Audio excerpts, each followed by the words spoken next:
Anne of Avonlea. Anne of Green Gables, #2 by L.M. Montgomery.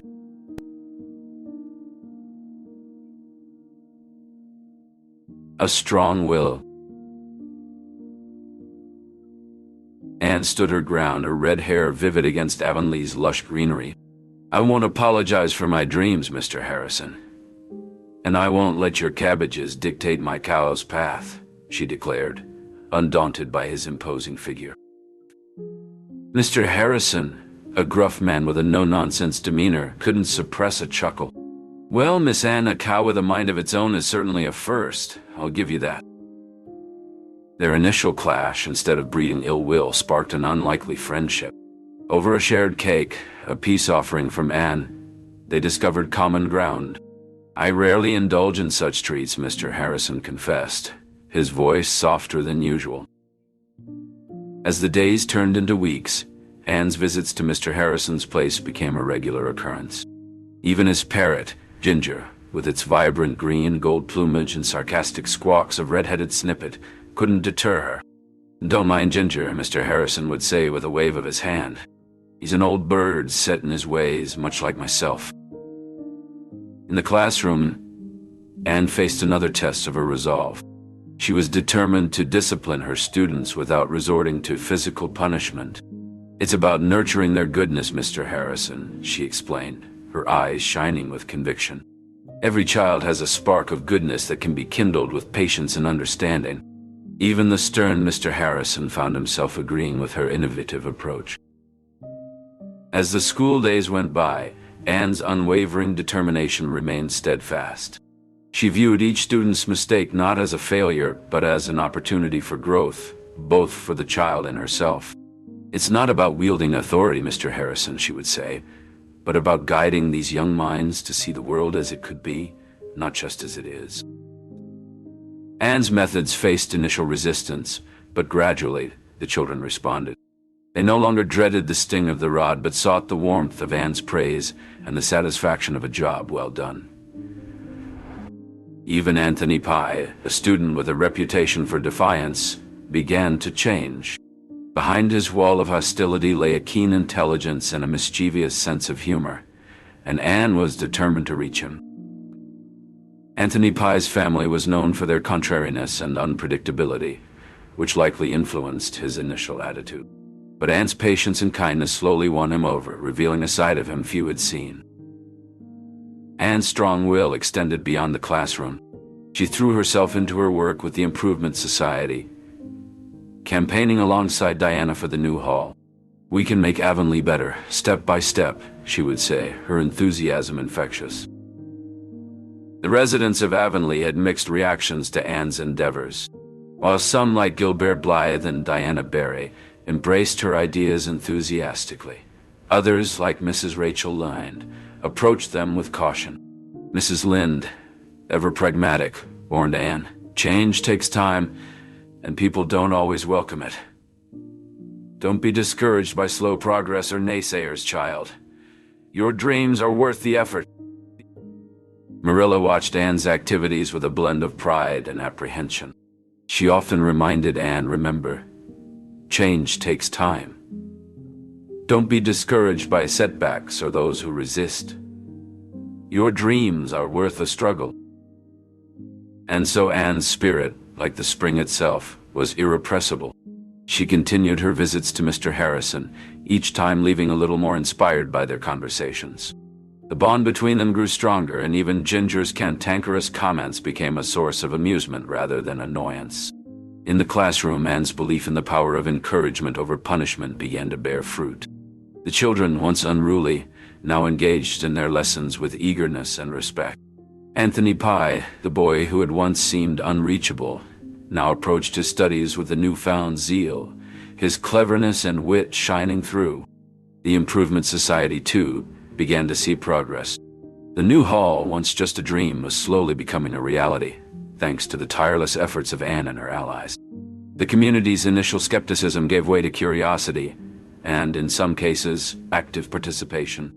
Even Mrs. Rachel Lynde had to admit that the changes were, indeed, improvements. As the seasons changed, so did Avonlea, transformed by the strong will of one red-haired girl who dared to dream. Community spirit. The sun was just beginning to dip below the horizon, casting a warm glow over the village of Avonlea. Anne Shirley and her bosom friend Diana Barry stood at the crossroads, surveying the piece of ground they planned to transform. "Imagine, Diana, a flower bed right here with the brightest geraniums," Anne said, her eyes sparkling with excitement. Diana nodded, and the rustic seat under the birch trees would be the perfect spot for weary travelers to rest. Their conversation was interrupted by the approach of Gilbert Blythe, who was carrying a shovel over his shoulder. "I heard about your plans for the hall," he said with a smile. "Count me in." "We were just discussing the flower bed," Anne replied. "Mrs. Sloane promised her cow wouldn't trample it." Gilbert chuckled. "I'll help you clear the ground tomorrow. We'll make this the prettiest spot in Avonlea." As they spoke, Marilla Cuthbert approached, herding the Keith twins before her. Davy was covered in mud, and Dora was trying to wipe his face clean with her handkerchief. "Anne, I hope you're not filling Davy's head with too many of your highfalutin ideas," Marilla said. "Only the best ideas for Davy," Marilla dot. Marilla's gaze softened as she watched the children, and a small smile tugged at the corners of her mouth. "Well, make sure those ideas don't involve any more mud," she said, her eyes twinkling with a hint of mirth. Davy, finally free of Dora's ministrations, scampered off with a mischievous glint in his eye, no doubt already dreaming up new adventures. Dora, ever the diligent one, chased after him, calling out reminders to be careful. The group's laughter filled the air, mingling with the sounds of the evening as the community of Avonlea came together, each person contributing their own touch to the collective dream of a beautified village. It was a testament to the spirit of cooperation and friendship that thrived in this small corner of the world. Personal growth. The classroom buzzed with chatter as Anne Shirley entered, her eyes seeking Davy Keith. She found him at the back, focused on his slate. Anne approached quietly. "Davy," she began gently, "I've noticed your detective skills lately, uncovering Avonlea's mysteries." Davy looked up, curious. "Do you really think so, Miss Shirley?" he asked, proud. "I do," Anne affirmed.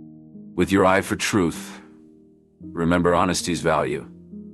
It's about finding things out and being true to oneself and others." Davy nodded seriously. "I want to be honest like you. Let's make a pact to be Avonlea's most honest people. Deal? Deal." Davy agreed, shaking her hand enthusiastically. Later, Anne encouraged Anthony Pye, who lingered after class. "Anthony," she called softly, "I saw you helping Elsie with her sums. That was kind." Anthony shuffled his feet, surprised. "You showed leadership. Helping others showcases our best selves. You have potential, Anthony. You could be a class leader. I believe in you, and I'll support you." Anthony's gaze met Anne's, his eyes reflecting disbelief. "Hope. All I ask is your best effort," she added. The next day, Davy's mischief caused an uproar, testing Anne's resolve. "Class," she said calmly, "let's remember why we're here. We're here to learn, grow, and support each other." "Davy, what did you learn today?" Davy squirmed. "I learned frogs don't belong in desks," he said, prompting giggles. "And?" Anne prompted, smiling. "I should consider how my pranks affect others," Davy added seriously. "We all make mistakes." Anne nodded. "But learning from them and thinking of our friends is important." As days passed, Anne's blend of kindness and guidance transformed the classroom. Students engaged eagerly, showing respect for each other and Anne. Anthony Pye, once resistant, offered to help his classmates and became a leader. Anne's influence extended beyond the classroom, impacting the entire community of Avonlea. Integrity tested. Anne stood firmly in the doorway of Green Gables, her resolve evident as she faced Judson Parker. Judson, a man whose political influence in Avonlea was bolstered by his connections and canvassing efforts, held out a pair of shiny new harrows, his smile as smooth as the polished metal. "Anne, my dear," he began, his voice oozing insincerity, "I'm sure a smart girl like you knows the value of a good deal. These harrows, in exchange for your support for Amesbury in the upcoming election. What do you say?" Anne's gaze didn't waver. "Mr. Parker," she replied, her voice steady, "I cannot accept your offer. My vote is not a commodity to be traded." Judson's smile faltered. "Now, Anne, be reasonable," he pressed. "Think of the benefits for your farm." "I am thinking, Mr. Parker," Anne retorted. "I'm thinking of integrity and the example I must set for the children of Avonlea. Good day." With that, Anne closed the door, leaving Judson Parker standing outside, his bribe rejected, his political maneuvers thwarted by her unwavering moral stance. As Anne retreated from the doorway, her thoughts lingered on the encounter. She pondered the implications of Judson's offer and the strength it took to refuse. Shaking off the unease, she turned her attention to the evening's preparations, determined to ensure the dinner event would be a success. The chaos of the dinner event unfolded with Davy's misadventures. Marilla had been clear, no climbing on the table. Yet there he was, perched atop it, grinning from ear to ear. "Davy!" Marilla's voice cut through the laughter. "Get down this instant." "But Marilla, I'm the king of the castle," Davy protested, even as he scrambled down, knocking over a vase in the process. The water spilled across the tablecloth, and the flowers lay scattered on the floor. Marilla's lips pursed into a thin line, her patience wearing thin. "Davy, upstairs, now," she commanded, pointing towards the staircase. Davy's shoulders slumped as he trudged away, his earlier exuberance replaced by the gloom of impending punishment. The guests, Miss Stacy and the Allens, arrived shortly after, stepping into the transformed parlor of Green Gables. The room, once severe and gloomy, now radiated warmth and color. The great blue bowl full of snowballs, the mantelpiece heaped with roses and ferns, and the jars of crimson peonies created a joyous and colorful ambience that welcomed the guests into a world far removed from the day's earlier tensions. The table, set with Marilla's finest, gleamed under the soft candlelight, each rose and rosebud adding a touch of elegance and care to the setting. As Anne and Diana emerged from the kitchen, their hands full of dishes fragrant with the promise of a sumptuous meal, the guests took their seats, the earlier mishaps now just a humorous prelude to the evening's delights. The dinner unfolded with a symphony of flavors and laughter, each course a testament to the girls' culinary skills and their dedication to creating an evening of fellowship. As the night drew to a close, Anne reflected on the day's events. The refusal of Judson Parker's bribe, Davy's antics, and the successful dinner, it all painted a vivid picture of life in Avonlea, unpredictable yet full of warmth and community spirit. Nurturing spirit. Anne had always been known for her nurturing spirit, and it was this quality that shone through as she spent time with Davy. The young boy had an inquisitive mind and a mischievous streak, often testing the boundaries of what was considered good behavior. Anne understood that Davy was simply navigating the complexities of morality and trying to make sense of the world around him. One afternoon, as Anne and Davy sat by the brook, he asked her a question that had been on his mind. "Anne, why should we be good? Is it just because we have to?" Anne smiled at his curiosity. "Being good is about more than following rules, Davy. It's about treating others with kindness and empathy. It's about making the world a better place, even in small ways." Davy scrunched up his nose and thought, "But what if being good all the time is boring? Mr. Bell is always good, and he seems so serious and dull." Anne laughed, remembering her own struggles with the concept of goodness. "Well, being good doesn't mean we can't have any fun or be ourselves. It's more about the intentions behind our actions. Doing good things because we want to help or make someone happy, not just because we feel we have to."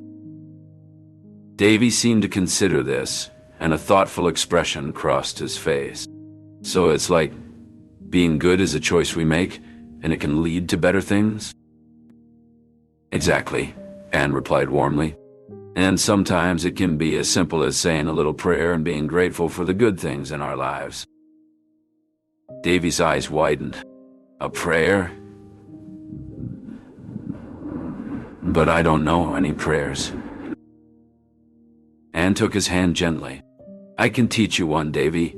It's a beautiful way to start or end your day, and it might just help you feel more connected to the good in the world. Over the next few days, Anne gently guided Davy toward embracing prayer as a way to cultivate gratitude and a sense of calm within himself. She taught him a simple prayer that he could say before bed, and soon it became a comforting ritual for him. As Davy found solace in his nightly prayers, Marilla's practical approach to caregiving provided a different kind of comfort in the household. Her firm yet caring guidance helped Davy understand the importance of good behavior, rewarding his improvements with small treats like candy canes. This balance of spiritual and practical care kept the household harmonious. Unexpected visitors arrived in Avonlea, bringing with them a flurry of excitement. Mrs. Charlotte E. Morgan, a renowned author, and a philanthropic New York millionaire's wife, came to offer support for the local school. Their presence was a testament to Anne's influence and the community's growing reputation for educational excellence. They were warmly welcomed, and their visits sparked discussions about potential improvements and innovations that could benefit the students. As the days passed, the community of Avonlea faced an unexpected challenge. A fierce storm swept through, leaving a trail of destruction in its wake. Yet, in the face of this adversity, the spirit of the community was undaunted. Neighbors reached out to one another, offering help and support. Anne and Marilla, too, joined in the efforts, their actions reflecting the strength and unity of Avonlea.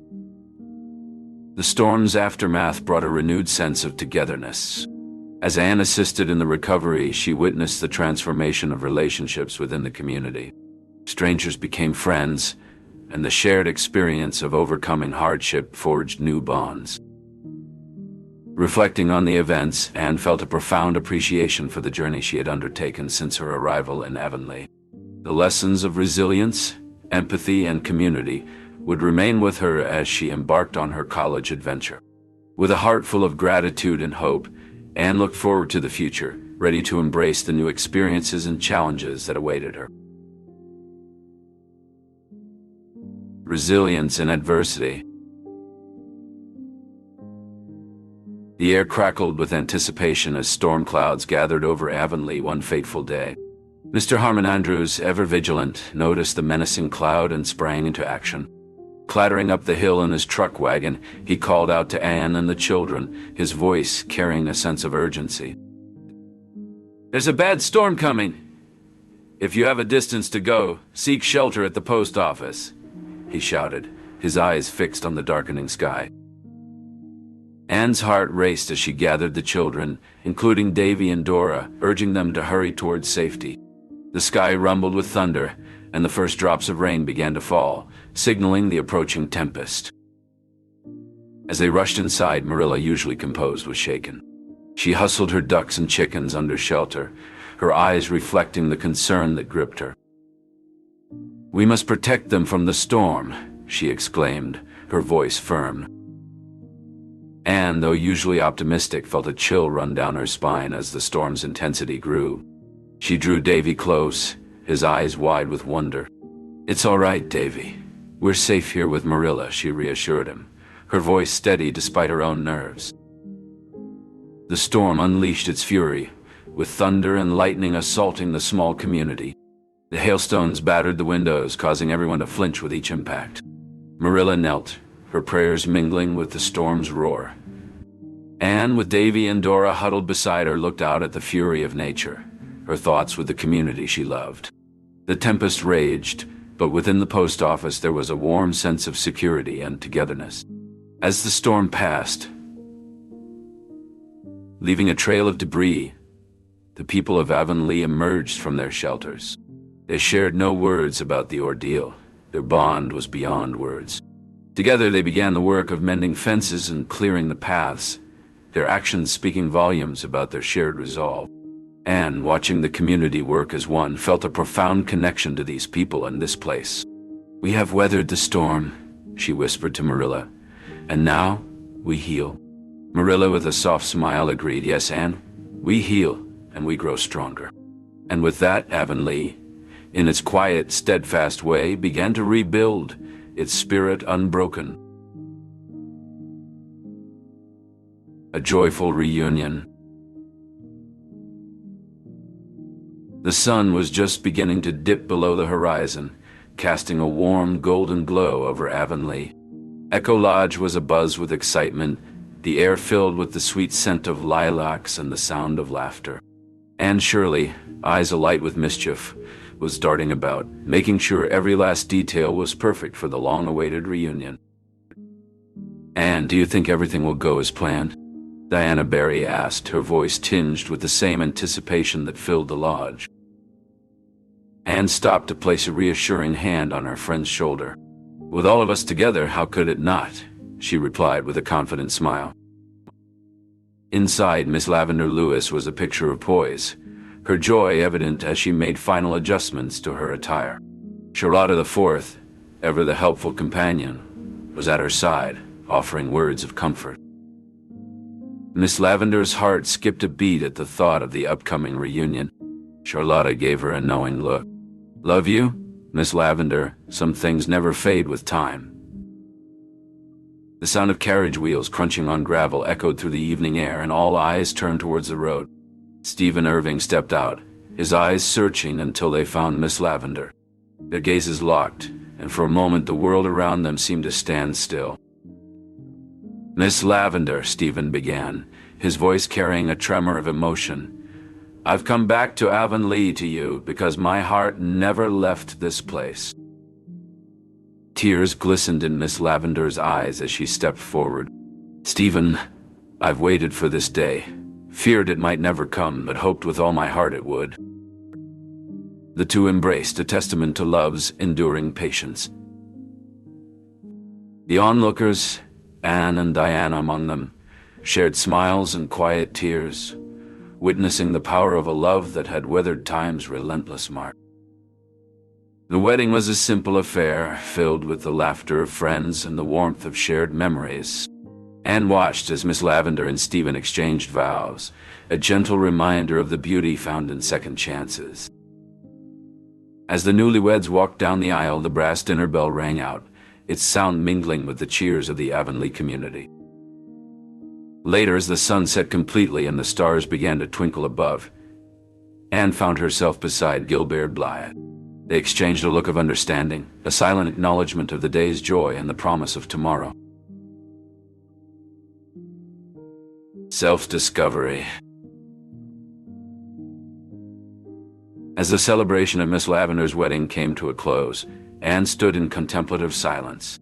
The garden, once echoing with laughter and joy, now whispered with the hush of twilight. Diana, ever the attentive friend, approached with a soft concern. "Anne, you've been awfully quiet," she said. "Are you all right?"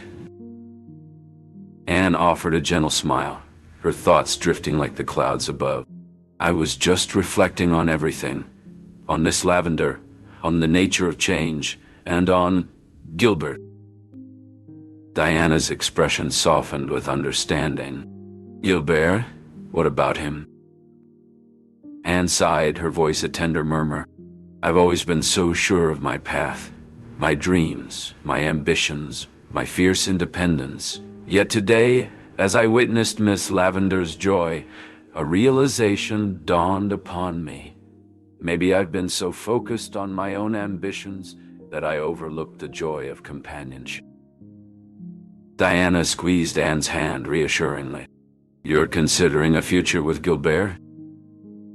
A blush warmed Anne's cheeks as she nodded. "I've been oblivious, Diana. Gilbert has been a constant presence, unwavering and sincere. My feelings for him, they're blossoming like the roses around us." Their conversation unfolded like the petals of a bloom, revealing the depth of Anne's newfound awareness. As the stars began to pepper the sky, Anne's Gaze drifted to the hills where the carriage carrying Miss Lavender and Stephen Irving had vanished into the distance. She felt a pang of longing, not for the romantic love they shared, but for the companionship, the partnership that came with it. As she stood there, surrounded by the quiet beauty of nature, Anne sensed a shift within herself. Her priorities were slowly rearranging, like the petals of a flower unfolding to greet the sun.